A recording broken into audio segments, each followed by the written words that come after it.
Buonasera a tutti, vi facciamo sentire 4 pezzi. Apriamo con il primo, che è un omaggio a Pattada, è un omaggio al più grande poeta che Pattada ha avuto, che noi abbiamo musicato, che è Padre Luca Cubeto. Un poeta che andiamo ormai cantando da diversi anni. Io ho musicato 2 poesie, una si intitola Tre Rosas, che faccio più col coro femminile che col coro maschile, anche se è nato originalmente per il coro maschile, e poi l'altra che è Pro Te, che invece andiamo cantando spessissimo, figura leggendaria.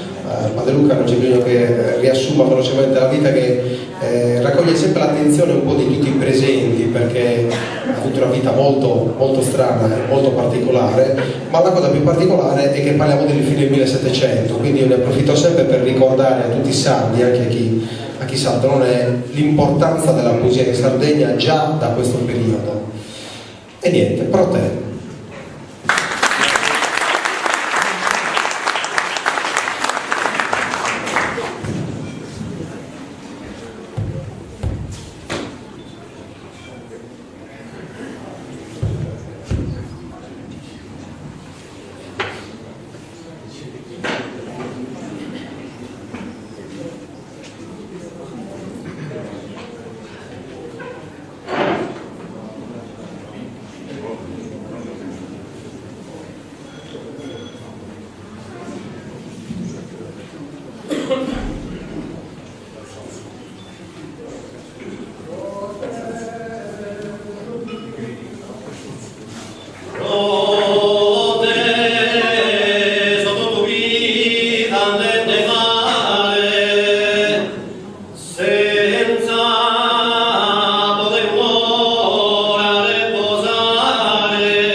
Pietro prima parlava di numero, citava due rioni più grossi, Seul, Sant'Upredu, la solitudine. C'è una delle cose, una cosa molto caratteristica della nostra città che fa parte un po' è dentro il cuore dei nuoresi, e che è il molto orto bene. Noi prendiamo in prestito il nome della montagna e abbiamo cercato di tradurre in musica quello che è per i nuoresi questa montagna. Il titolo del brano è Orto bene.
Grazie. Il coro è duro, ha una grande forza. Abbiamo 8 formazioni maschili, più ci sono dei cori misti, ci sono formazioni femminili, insomma, quando si parla di numero città dei cori, in effetti non si dice ragione, perché le persone che si dedicano a questa attività sono talmente tante che è chiaro definire una città dei cori. In pratica, se uno non ama questo modo di cantare, perché è molto forte proprio il modo di cantare maschile, lo deve subire. Con gli anni il coro, che è appunto definito di scuola nuorese, è andato a toccare proprio certe pratiche sociali, a rafforzarle, come per esempio la serenata, che prima era forse una cosa un po' più leggera. Col passare degli anni il coro è riuscito a farla diventare veramente solida. il rituale è sempre lo stesso, si va sotto la finestra della casa della futura sposa e si intona un brano.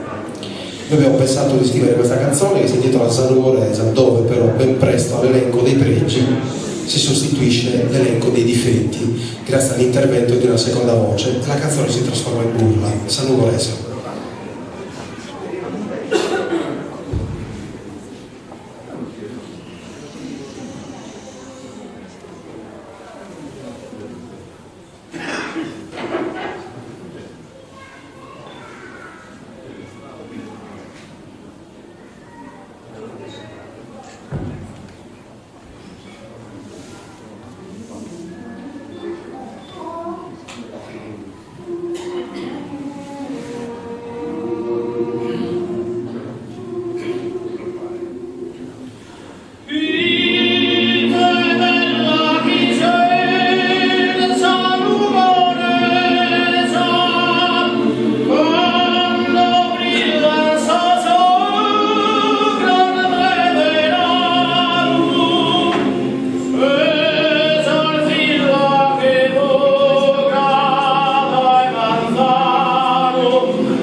La nostra partecipazione con un altro brano che è uno degli ultimi brani che abbiamo scritto per il coro, si intitola Coro Canta, chissà quanti di voi si saranno chiesti, magari soprattutto chi ha bazzicato la città di Nuoro, le figure di Ayub Anneda, quella contenuta in Sacuzzola.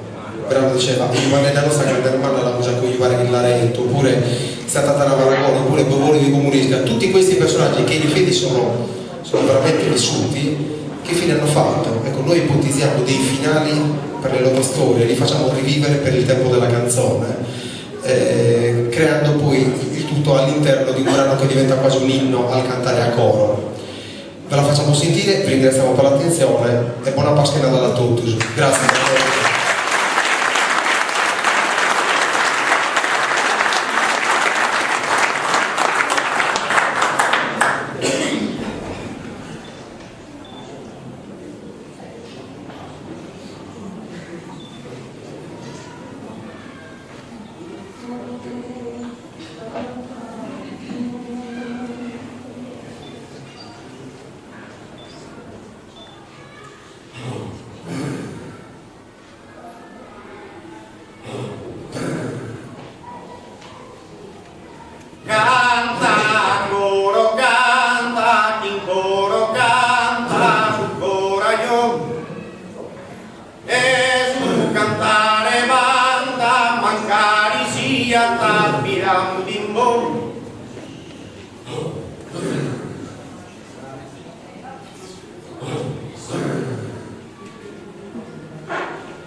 regaliamo il finale, mi chiedevano un ballo pilicano, se possiamo,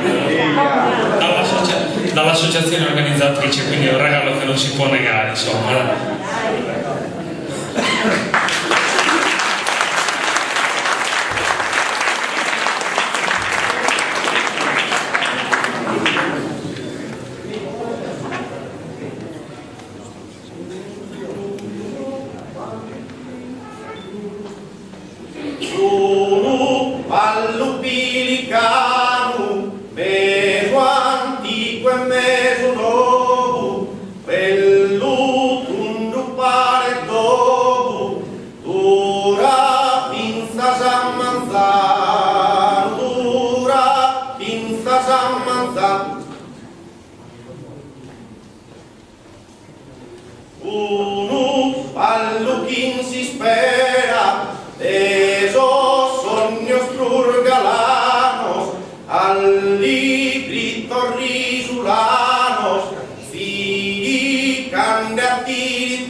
Bombi, bombi,